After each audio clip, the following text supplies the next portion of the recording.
Beta,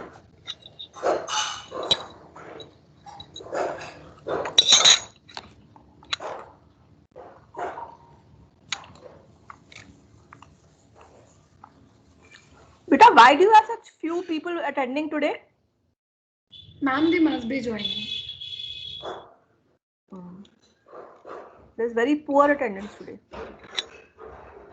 We'll start at the right time because anyway it's getting recorded.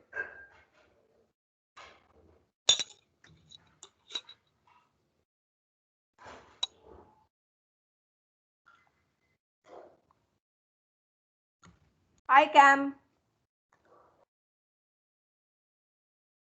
Hello. How are you? We are good. Excellent. How cold is it, Cam, there? Today it's quite mild. It's not too bad.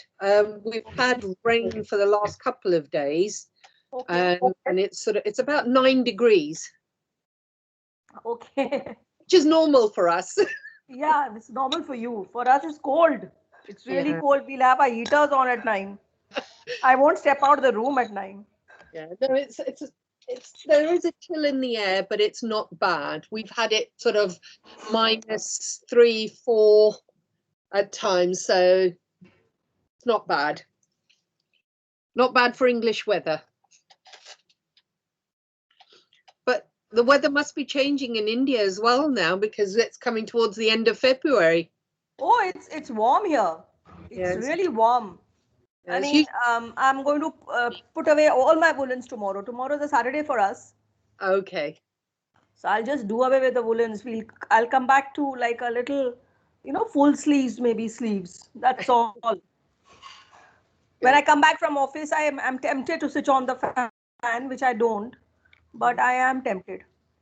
Because the weather usually starts getting better towards sort of the end of February and early March. Yeah. When I look after a program called the Study Abroad program in Amity, and I come to England every year around.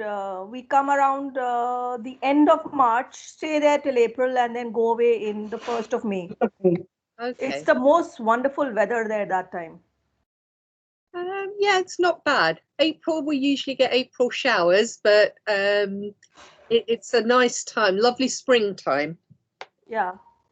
But we stay in London, which I suppose works as any metropolitan, which means it has got those, it's slightly hottish and things like that because of the climate or whatever, too much of traffic or pollution or whatever.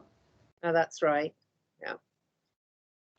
So I feel I'm sorry I've rescheduled this meeting because it was clashing with my classes, and it was important for me to be there for this session as it's being conducted by these rock star students today. It's completely student driven.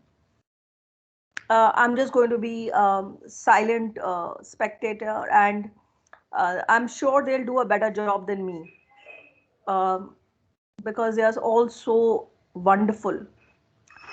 If just in case Simon doesn't join, we'll still start at in a minute, and then we'll send him the recording. Let's just see.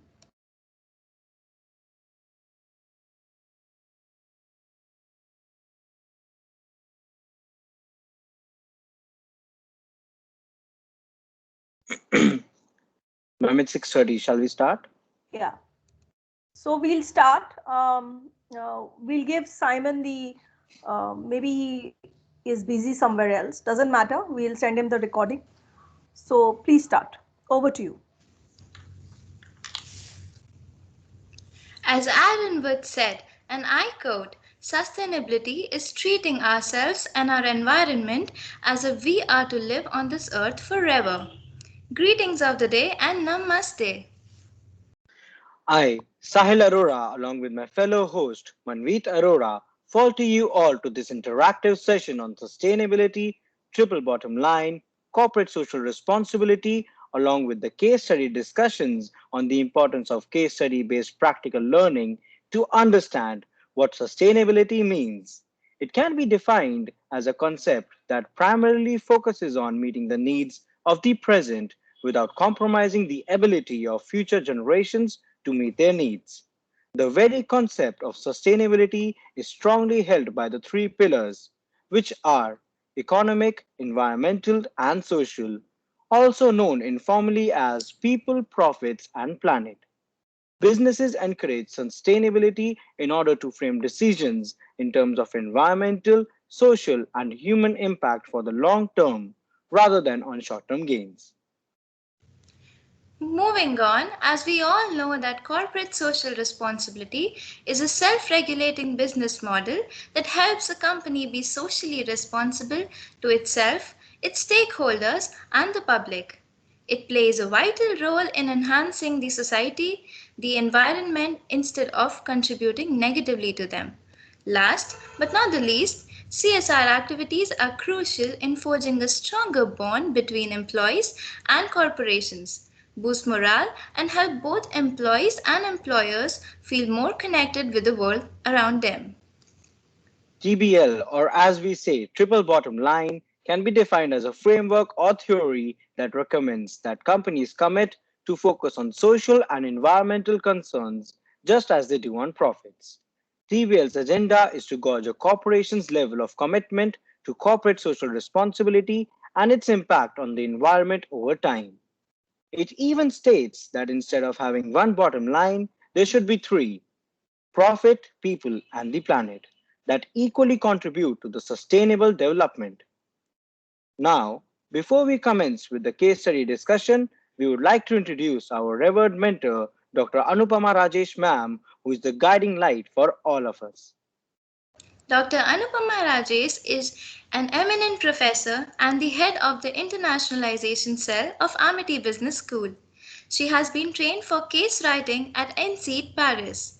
Ma'am possesses 22 years of teaching experience, including training of Italian and French delegates and students.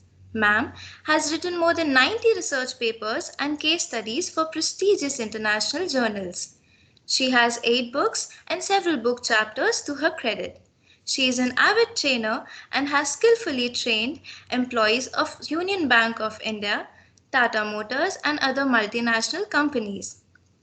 Thank you, ma'am, for your constant guidance, motivation, and mentorship throughout the program.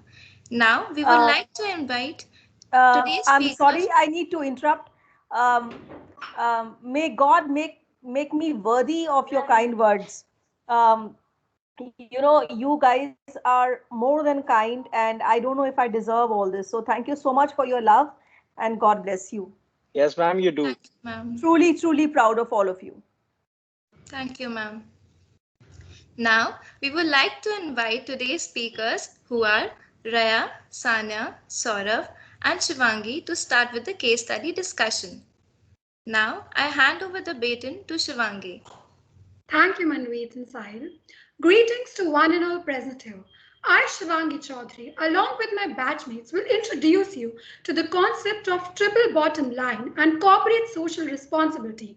We have interesting videos, case studies, and quizzes for you in the end to check if you understood what we wanted to get you through. So let's start with understanding what do we mean by the concept of triple bottom line. The term was first coined by John Elkington in his book Cannibals with Forks, the triple bottom line of 21st century business in the year 1998. Now you must be wondering that what this concept is and why do we need it. Basically, every organization and business before the introduction of triple bottom line just had one aim: profit maximization. Being MBA students in our classes such as managerial economics and financial management, we all have heard about the concept of profit maximization. Every firm and management aims to bring returns on their investment. They want to generate revenue for their shareholders. But John believed that the organization should focus on something more than that. Organization's sole purpose is not just to run it and get profit, but more than that. So he introduced the concept of triple bottom line with a vision that it will help companies to understand that they have a responsibility towards their people and the environment. Now, There are three components to this. Can I have the next slide, please? This concept is known as triple bottom line because John believed that instead of having just one focus or one line, organization needs to focus on profit, people, and planet, all the three of them, in order to run effectively. Now let's understand each component in deep. When we talk about people, we are trying to measure the positive and negative impact our organization have on its most important stakeholders. Now, shareholders are something different, but by stakeholders, we mean the employees, families, customers, suppliers, communities, and any other person influencing or being affected by the organization. So when I talk about people component, I mean if I'm the owner of a firm, I should not harm these people. And intentionally, no business does that, but unintentionally it happens. For example, if I have a manufacturing firm and I produce a cream, there are certain kind of rays and chemicals emitted in its production. So the labor which I have employed in order for the production process, when exposed to these harmful rays and chemicals, it's not good for their health. Should, as a human or as a owner, I do this? No, I should care about my people, but if I don't, they won't care about me anymore. So when we talk about people element, we're talking about taking care of our employees, and more than that, coming up with products which do not have harm on my customers, my families, and my suppliers. Moving next, when we talk about planet, we are definitely talking about our Mother Earth. We're trying to measure the positive and negative impact an organization have on its natural environment. So here we're trying to refer to sustainable environmental principles and practices our organization indulges in so that they do not harm our environment. How do they do that? By reducing ecological footprint, that is the carbon footprint, so that they can carefully manage the consumption of energy and non-renewable resources. For that, they need to reduce manufacturing waste as well as rendering waste less toxic before disposing of it in a safe and a legal manner. So if I say that any firm follows triple bottom line method, then I mean that they do not produce harmful or destructive products such as weapons, toxic chemicals, or batteries containing dangerous heavy metals, for example. So I can say that if I am an organization that truly believes in triple bottom line, then I will not indulge in any activity, be it a work process, be it my production, my operations, that have a negative impact on my environment. A simple example is there are certain laws given by the government so that I do not create pollution. I make sure that when I'm releasing chemicals into river bodies or anything, I'm removing all the toxicity from it. And lastly, we talk about profit, the economic value that is created by the organization. Any firm strives for this. Our main purpose is to get revenue for our shareholders. We need to provide them something so that this business can keep on going, because we are running a business and not a charity. But John said that if you want profit, you need to take care of your people and your planet, because without that you can't earn profit, so you won't be able to earn the basic purpose of your organization. As you can see on the screen, there are three circles written as people, planet, and profit. And in the center, they meet. That intersection point is known as business practices which are following sustainability. So when I say that, I mean that any business activity or work process undertaken by that firm is bearable, equitable, and viable. We have actually attended so many classes, so many sessions from Winchester of University and Amity University to understand this concept of sustainability and why this is so important. You all attended school and you heard in geography that we need to use our natural resources in the most effective manner so that we keep something for our generation. That is part of sustainability. Now, you must be wondering that why government should promote this, or why an organization, if they can indulge into cheap business practices, something they don't have to invest much and get greater returns, why they should take care of the people or the planet. But indeed, there is a reason. I'll brief you about why government promote this. They promote this so that organizations can take deliberate actions to protect our environment, to provide for the longevity of natural resources, to maintain ecological support system for a future generation, and to guard against ultimate endangerment of the planet. Now, if I am running a business, I want to survive. I don't want my business to run for 2 years or 3 years. I want it to go on and on and on. I want to pass my legacy to my kids and then to my kids, and I want them to earn as much profit as I'm able to generate because of this business. For that, I need to leave something for them, don't I? Don't I need to leave that natural resource and these people who are so much skilled for them so that they can also get the benefit out of it? So, if you do not take care of your people, will they work for you? No. If you do not take care of the natural resources, will it be available in the future? No. So, in order to get the profit, which is your aim, you need to take care of the people and the planet. So, I would like to sum the concept of triple bottom line by saying that you need a healthy workforce with diverse skills and different perspectives, and for that you need to take care of them. Thus, always focus on the people element of triple bottom line. Your business can only operate in an economic situation that sees your supply chain and local business thrive. If your city or region becomes a dead zone economically, your own business won't have access to people or resources in the long term. Thus, to sum up, in order to have a business that runs more and more in future, you need to take care of it in present, and for that you need to take care of your natural resources, your planet, your environment, and the people. Now, this was all theoretical part, that this is triple bottom line, this is people, I want to do this, I want to do that. But how do organizations actually do it? There are different kind of organizations that exist in the society. Let's talk about the real deal. These are the organizations that have very positive brand image.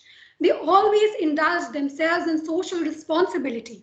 They believe that besides what government asks them for, they should also do something extra for the society. Such organizations are Fab India, Amul, Anoki. These NGOs and businesses care about you. Have you ever thought why?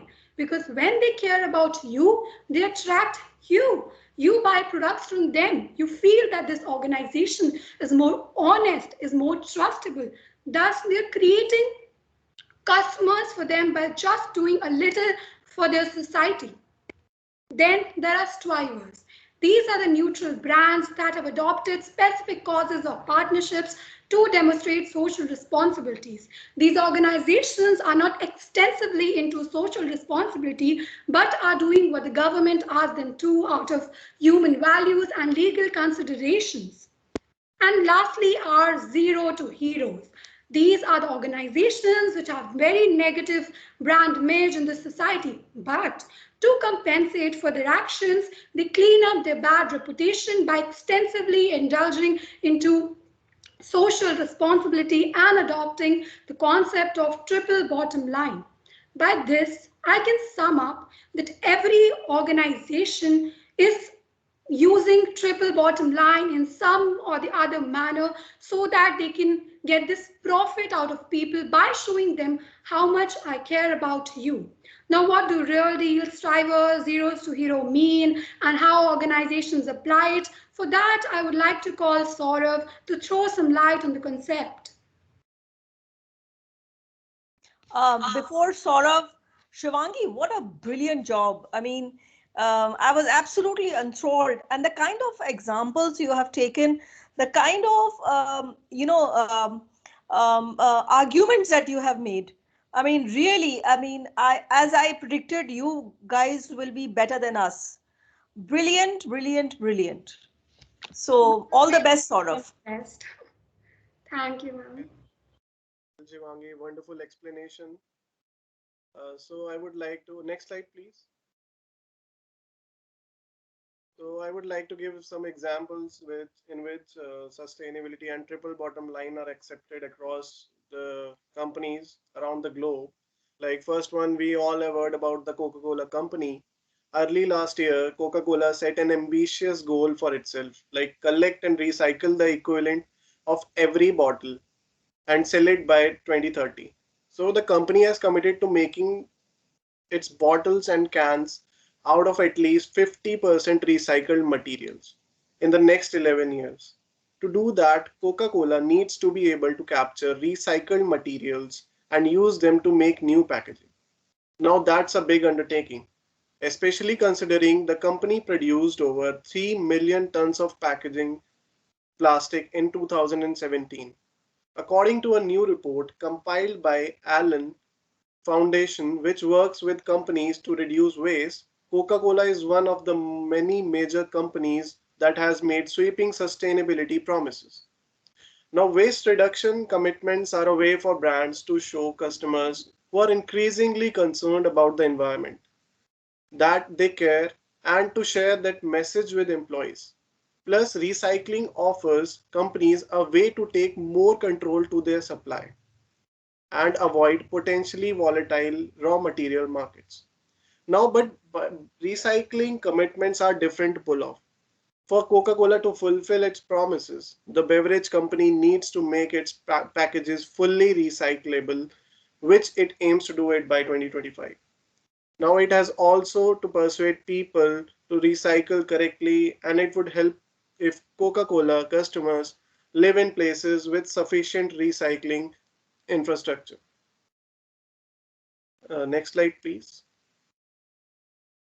Now, if Coca-Cola wants to keep its promise, it needs to help fix recycling systems in the communities it serves. The Coca-Cola Foundation announced that it is giving $5.4 million in grants to a number of environmental organizations, including Green Blue for recycling efforts in Orlando, Keep Houston Beautiful, and the Boston Parks and Recreation Foundation. Now, the bulk of money, about 4.15 million, is going to the recycling partnerships, a national non-profit group that use corporate funding to help develop recycling infrastructure. The partnership is using those funds to help improve recycling in Atlanta. The goal for the city is to decrease recycling contamination by more than 25% and increase the capture of recyclable materials by 20% across about 100,000 households over the next 3 years. Now, Cody Marshall, Chief Community Strategy Officer for Coca-Cola and working in the recycling partnership, said it is heavy lift. He said, but we are really confident we can do it. Now, Cook, supportedly by the partnership, is embarking on Feet on the Street campaign.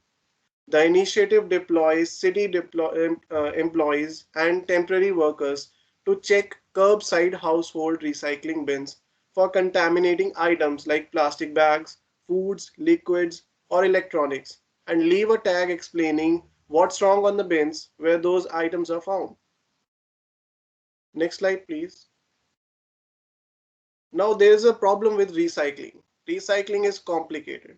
Cities have different rules for what can be recycled, and throwing something that is generally not recyclable, like a paper coffee cup, into a recycling bin causes trouble for recycling facilities.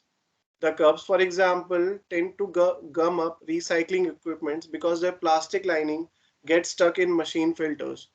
To get rid of their contaminating non-recyclable items, recyclers have to separate the garbage out themselves and ship it to the landfills at a cost. So they are costing extra.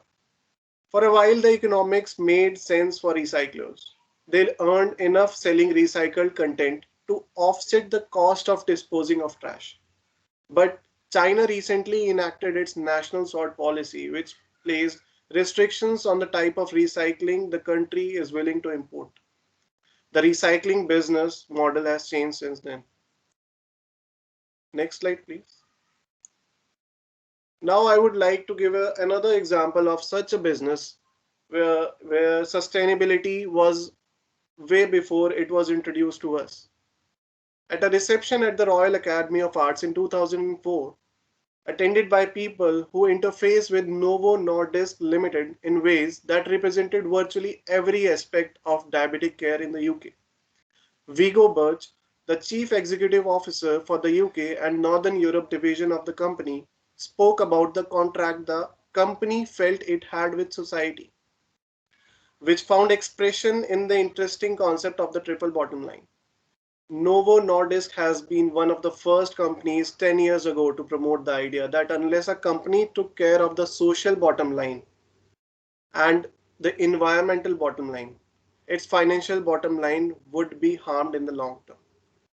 Within the past 12 months, it has incorporated the triple bottom line into its articles of association.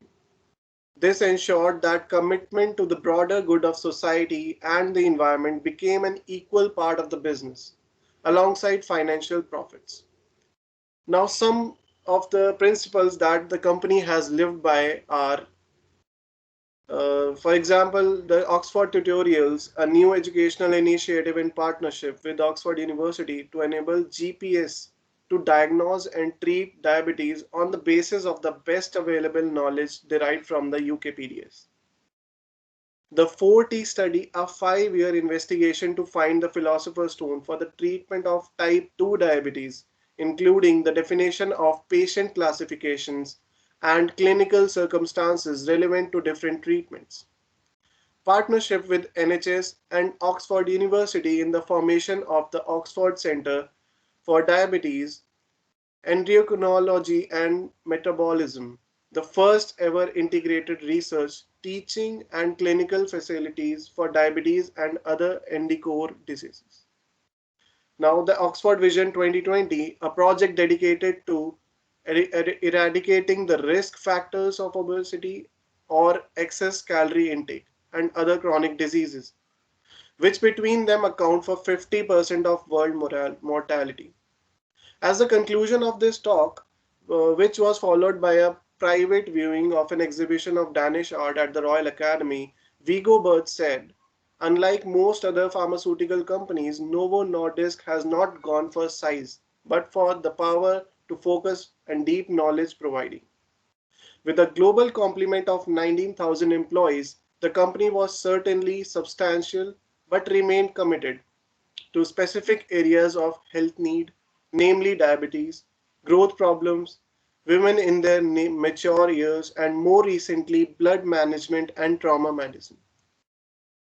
Next slide, please. Now, a very good example of sustainability and following triple bottom line into the businesses. Like we all have heard about DHL. DHL International is a German international courier, package delivery and express mail service, which is a division of the German logistics firm Deutsche Post. The company delivers over 1.5 billion parcels per year. The company was founded in the United States in 1969 and expanded its service throughout the world by the late 1970s. Next slide, please.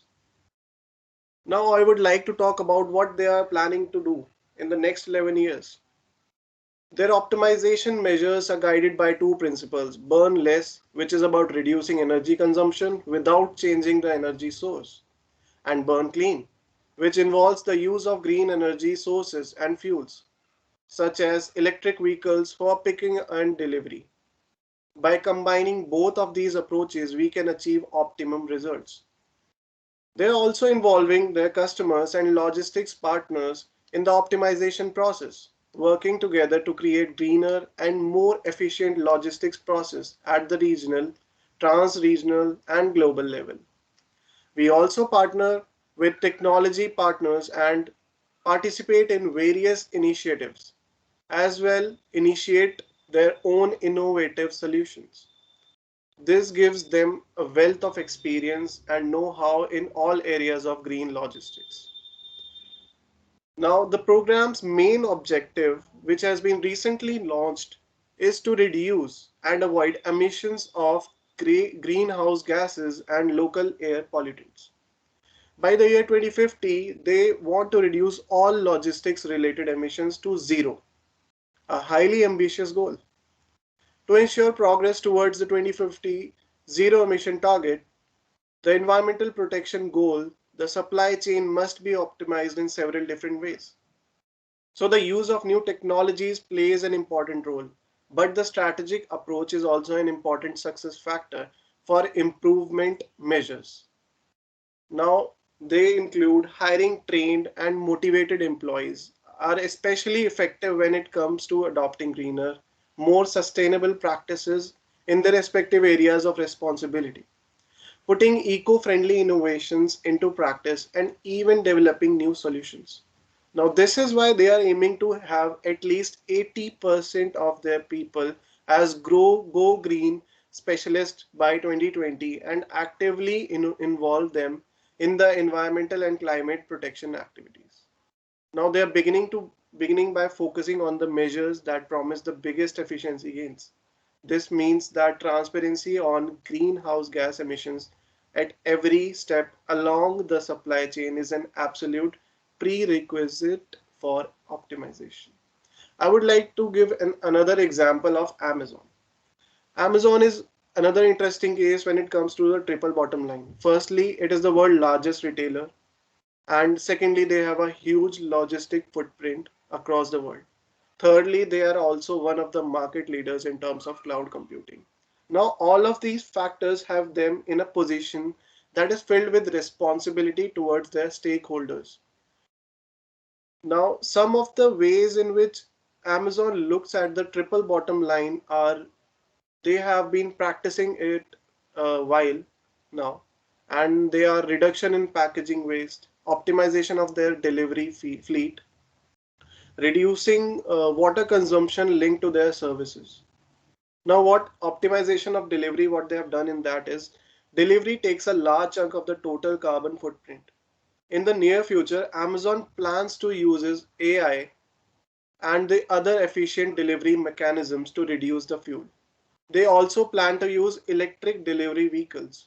In fact, they have placed an order for hundreds and thousands of electric delivery vehicles. So this will impact a lot. The delivery optimization is a subset of the shipment zero program.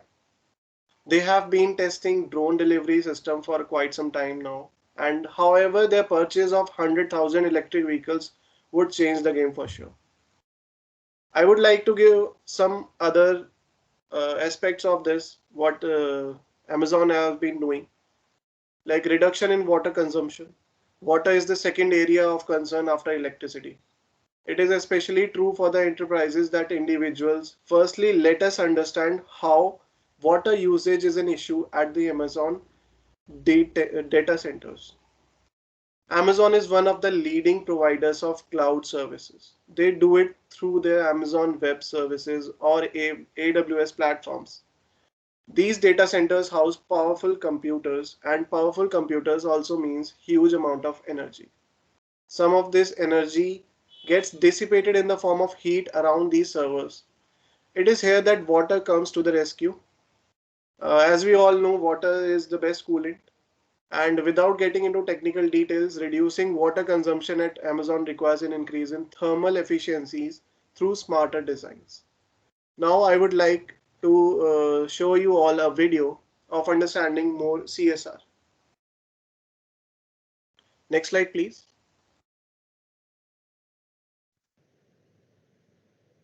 Sustainability means that things can keep going, can sustain themselves, can continue into the future and go on forever. From a human perspective, sustainability for our planet means that it can continue to do what it was designed to do: provide fresh air, clean water, produce food, and allow us all to have a high quality of life forever. Thank you. I would like to call Sanya. Ria. Conserva- Conservation is a state. Before that, Sorry, ma'am. wonderful. I mean, great practical examples, very well presented, Saurav. I was listening to each and every example and thinking, I mean, do we have these kind of sustainable practices in India or not? Great, excellent work. All the best, Ria. Thank you, ma'am. Conservation is a state of harmony between men and land. In today's fast paced world, it is common to leave special details unnoticed. However, when we take the time to slow down and reflect, we can see how precious this world truly is. Sometimes the spaces that seem empty offer gifts of their own. Next slide, please. Such a detail that is known to all but often forgot is environment and society. However, the truth is that we all are connected. Hence, all businesses are connected to macro and micro environment in which they operate. The most popular and common model that strategists use to assess macro environment of any company is the pastel analysis, which includes interaction of a company with social and environmental elements. On the other hand, microenvironment focuses on organizational structure and working environment of any company, which is impacted by its employees and workers who are again a part of society. Hence, it can be concluded that a company starts with a part of society, is run by another part of society, and earns profit from a different part of society. Therefore, society is an inseparable part of a business. And this is where corporate social responsibility comes into the picture. Next slide, please. Corporate social responsibility. What do you actually mean by this term, corporate social responsibility? Greetings to one and all. I would like to explain to you the entire concept of corporate social responsibility thereon. The corporate social responsibility is a self-regulating business model that helps a company to be socially accountable to itself, its stakeholders, and the public. To engage in CSR means that in the ordinary course of business, a company is operating in ways that enhance society and the environment instead of contributing negatively to them. Our biggest threat is humans just thinking that we and the planet are invincible. That kind of denial has put our world at risk. Next slide, please. Yeah. Moving on, why do you think there is a need for CSR? People nowadays care about where does the product they buy comes from, who produced it, which ingredients are used in it, etc. But it is not only the customer behavior that has changed. In the last years, men realized that the ecological and the natural resources will not be available forever. Globalization has changed the way of doing business. The society had to face many social challenges like the enormous costs of the social system. Many of these forces change the way how business is done. To understand the growing importance of social responsibility, it is necessary to look at these forces that changed the business life in the last years. Many companies view CSR as an integral part of their brand image, believing that the customers will be more likely to do business with brands that they perceive to be more ethical. In this sense, CSR activities can be an important component of corporate public relations. At the same time, some company founders are also motivated to engage in CSR due to their personal convictions. The goal is actually to produce higher standards of living and quality of life for the communities that surround them and still maintain profitability for its stakeholders. The most successful businesses establish a strong foundation of corporate citizenship, showing a commitment to ethical behavior by creating a balance between the needs of the shareholders and the needs of the community as well as the environment. Now, I would like Ria to share with you all an exciting case on the corporate social responsibility. Now, I would like to share a case study on Puma's CSR practices. Puma's collection, next slide please. Puma's collection, launched in collaboration with First Mile, contributed towards cleaner earth and empowered many underdeveloped communities. The leading German sportswear brand collaborated with First Mile, which is a UK-based waste management and recycling company. The collection was launched in July 2020. Often, trash collectors are not given the respect that they deserve. These unsung heroes of Mother Earth contribute a significant amount of their time and energies to protect environment every day. They not only clean our surroundings but also prevent us from infections. However, even after contributing a lot to sustainability, they are unaware about the power they have and the wonders that they can do by collecting trash and recycling it. Through this collaboration, Puma and First Mile decided to empower these heroes. They offered them employment at good wages and improved their quality of life. They recycled the plastic bottles collected from these people to form thread. These thread were then converted to designer sportswear collection. Let's have a look at a video that illustrates how this partnership diverted about 40 tons of plastic waste from landfills and oceans just for products made in 2020. Next slide, please.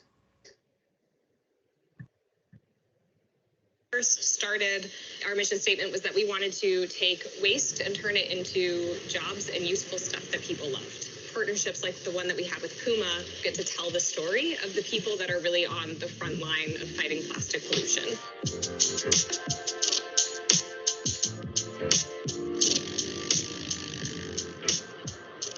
Here in Hualien, we've met individual collectors. What they do is that they pick up bottles in their day in and day out lives.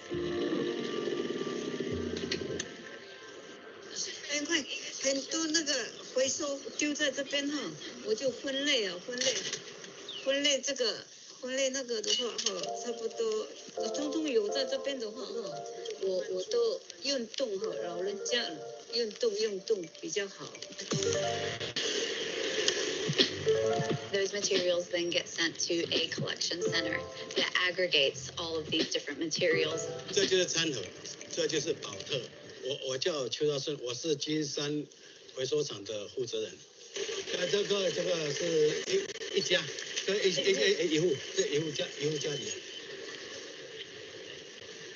Welcome to the baling facility partner. They come down this chute here, where it's then run into the actual baler, so they get compressed and then wrapped around and wired into this giant, super heavy brick that can then be put onto a shipping container and easily transported. Those bales go into a shipping container and are taken to the recycling facility. At the recycling facility, the material goes through what's called a wash and grind line. At the end, you get recycled flake. That flake gets melted down into pellets. That pellet gets melted down and extruded into fiber or yarn. And then that yarn gets knit or woven into fabric.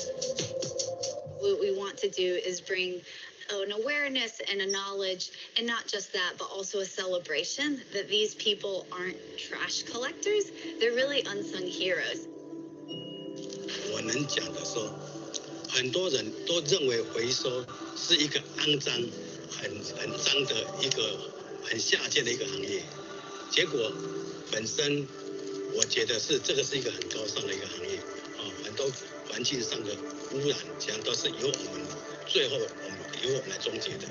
你看这个衣服啊，它是用12个保特瓶做出来的，所以每一个回收的保特瓶，我们把它就是分类再去做回收。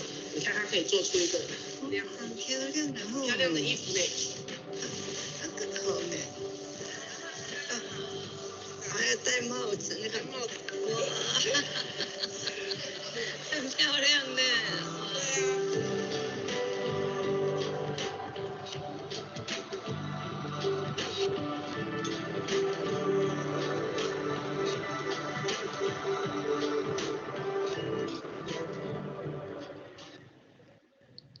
Next slide, please. The collection is made of 83 to 100% of sustainable yarn made from reused plastic bottles. This collection initiated a cleanliness movement and provided employment opportunity and motivation to small communities to work for clean environment. It involved recycling of about 1.9 lakh plastic bottles. Next slide, thank you. Another sustainability initiative that Puma carried out was For the Love of Water campaign. Puma launched the Day Zero collection in collaboration with fashion students at London's Central Saint Martin to promote water conservation in our changing world. Through this campaign, Puma portrayed sustainability as a must adopted and evergreen fashion. It focuses on sustainable waterless practices from materials to marketing. By collaborating with the Central Saint Martin students, Puma has been able to research many new technologies in textile production. In support of sustainable cotton farming, it sources fabrics through the Better Cotton Initiative. By updating dyeing systems and digital print technologies, it is able to decrease chemical and water consumption needed for manufacturing the collection. Sports apparel was created with recycled polyester and dope dye technologies. Footwear also used recycled mesh and non-dyed canvas, resulting in a collection created with respect for our natural resources. Next slide, please. Let's have a look at the promotional video of Day Zero.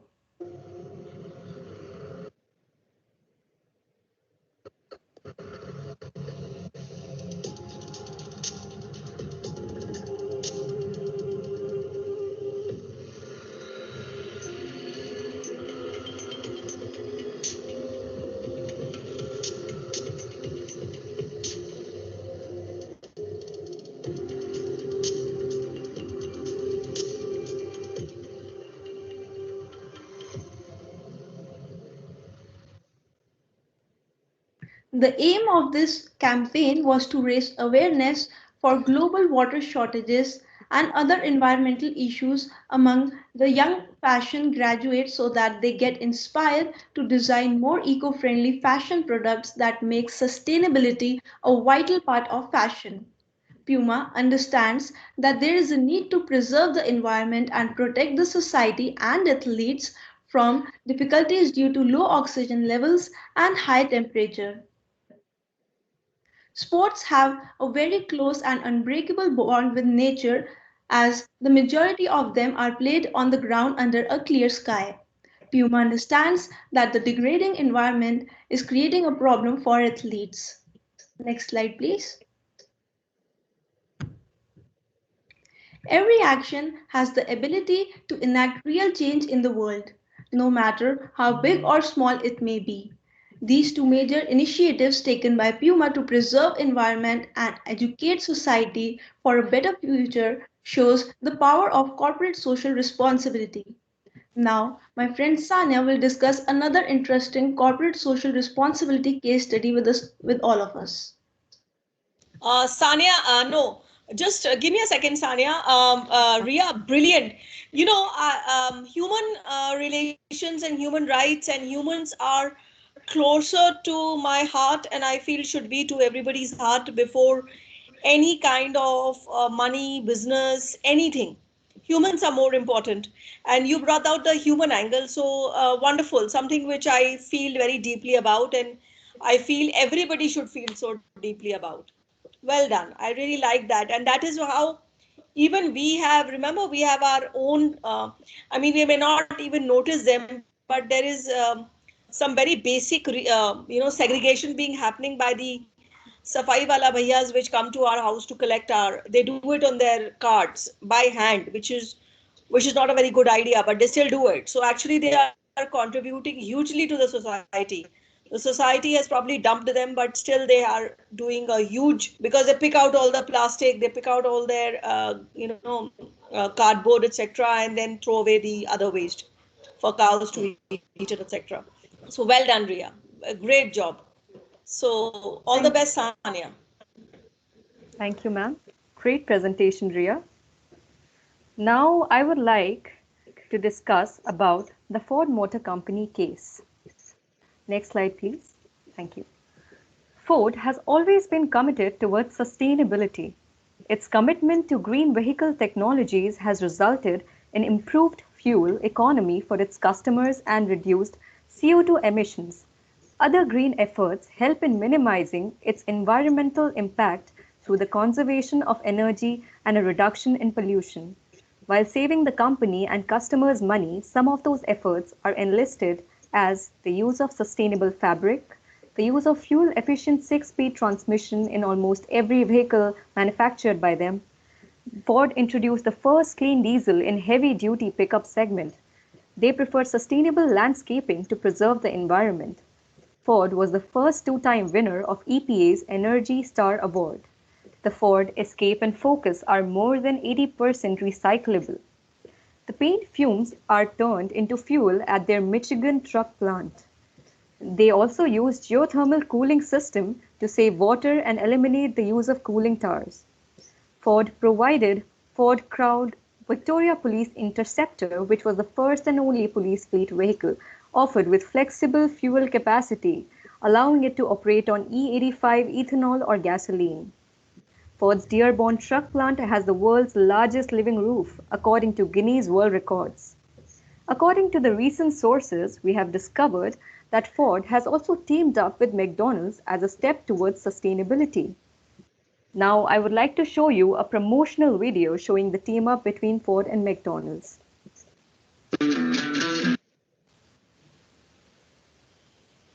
This is the 2019 Ford Mustang in Fury Orange. And this is a delicious cup of McDonald's responsibly sourced coffee. They have way more in common than you think. I'm Debbie Molesky, Senior Technical Leader of Sustainable Materials at Ford Motor Company. And simply put, I'm a car girl. I'm here to meet my friend Ian Olson, Senior Director of Sustainability at McDonald's.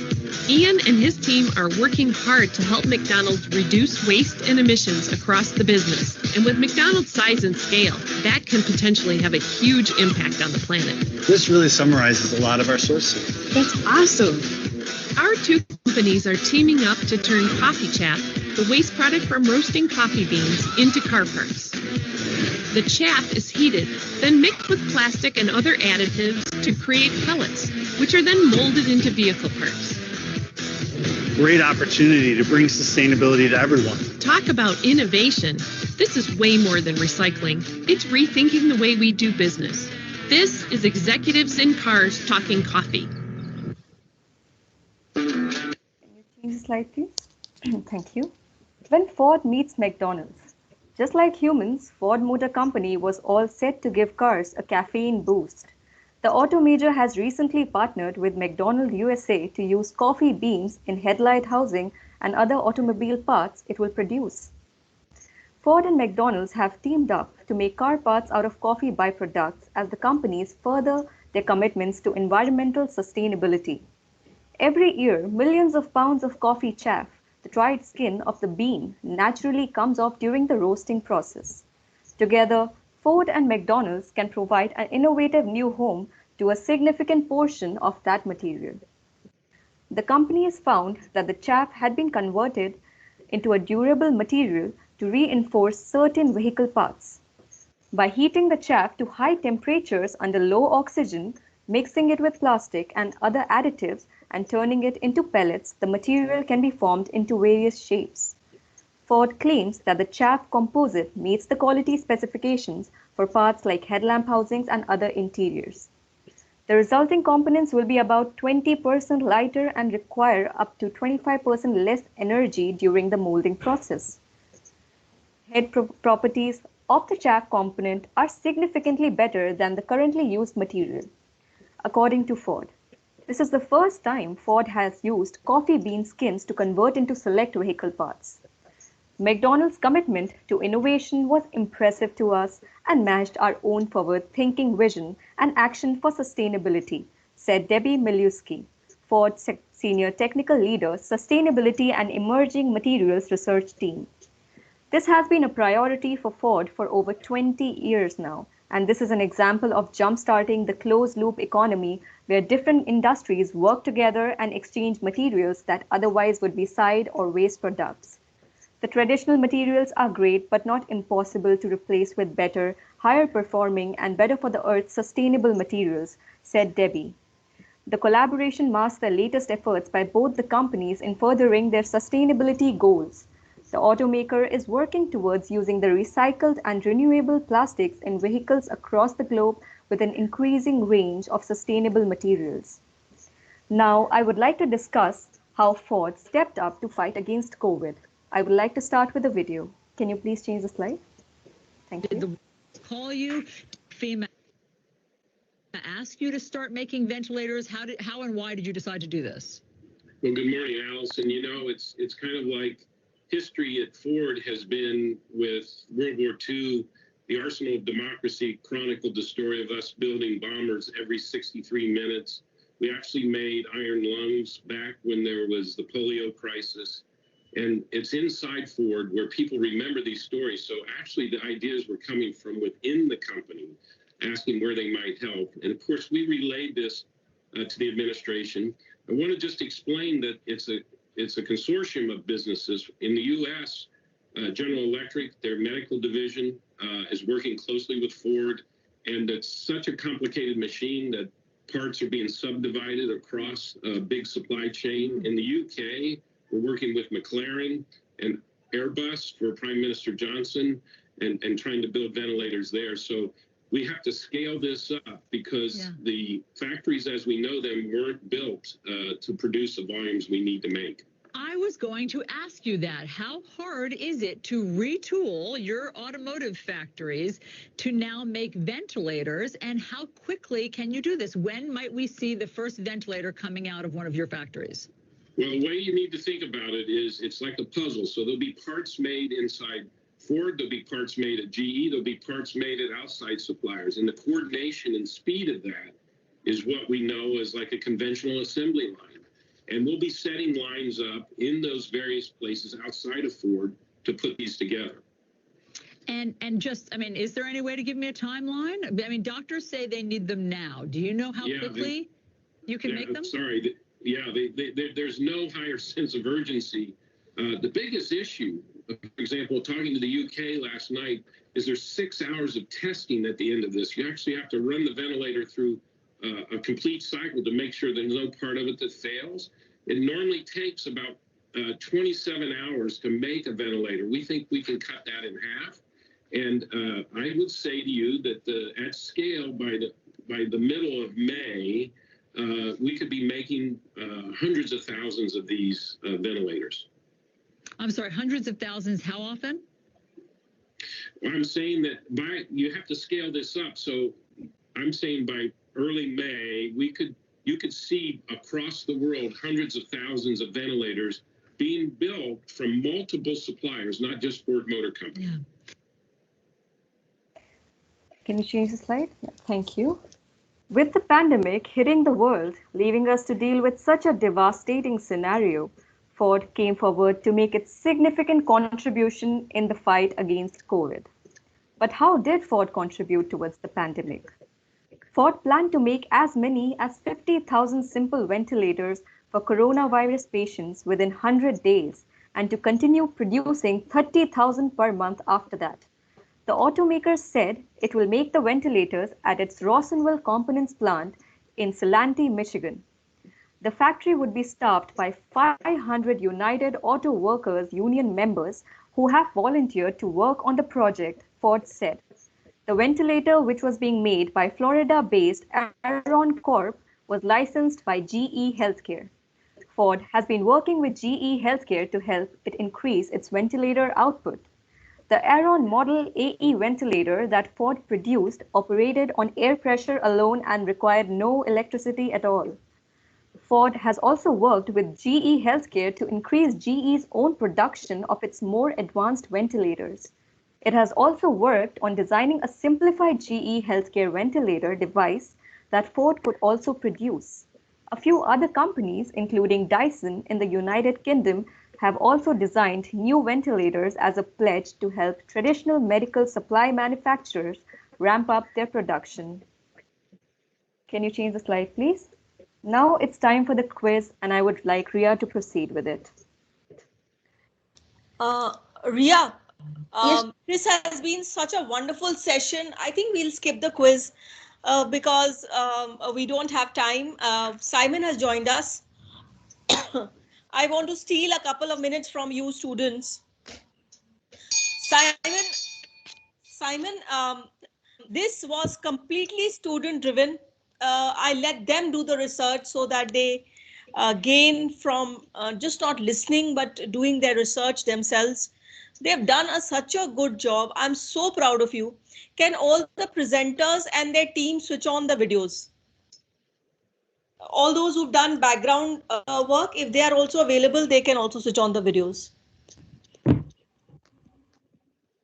If it's convenient. Great job, guys. Great job. You've done us all proud. You've carried a whole session on your shoulders. It's a great effort. I mean, you see, we teachers do this all the time, so it's okay for us. It's just, talking to our own selves on a Teams platform. But to you, people like yourself who are first semester in MBA, I'm still wet behind the ears. To carry a whole session on your shoulders has been a great effort. I want you all to put it as a achievement in all your places, wherever it may be. It may be, yeah, give me those slides. It may be, can you full screen it? Yeah. It may be your social medias, your resumes, wherever you want to put it. Write in your resumes that you conducted a session for the UCRI program, which is a very, very prestigious program. And definitely, and so you are on LinkedIn, all of you. I'm sure you're connected to Simon and Professor Broad and everybody. And well done, guys. Very well done. I'm so proud of you. And and we, as always, you'll be there on YouTube. You can utilize this as you've just created an asset for yourself. So great job done. Over to you to wind up the session, please. Anything you would like to say, or if you want to credit your team or somebody who's worked with you? Ma'am, it was an amazing opportunity to read more about sustainability, how businesses actually use and present that information in front of all of you. Like sharing information also increases information of our own. So it was an amazing experience doing a lot of research for the presentation and implementing that. It was an amazing experience for all of us. Thank you, ma'am, for this opportunity. What I'm saying is that, we are doing research. When the only way of learning is by doing. And that's, I think, what you have done, that you have very, very, and well done, well done. I'm very, very proud of you, and convert it into a YouTube and share it wherever you want to. And great job done. Great job. Over to you. Thank you, ma'am. Thank you so much, ma'am. Thank you so much, ma'am.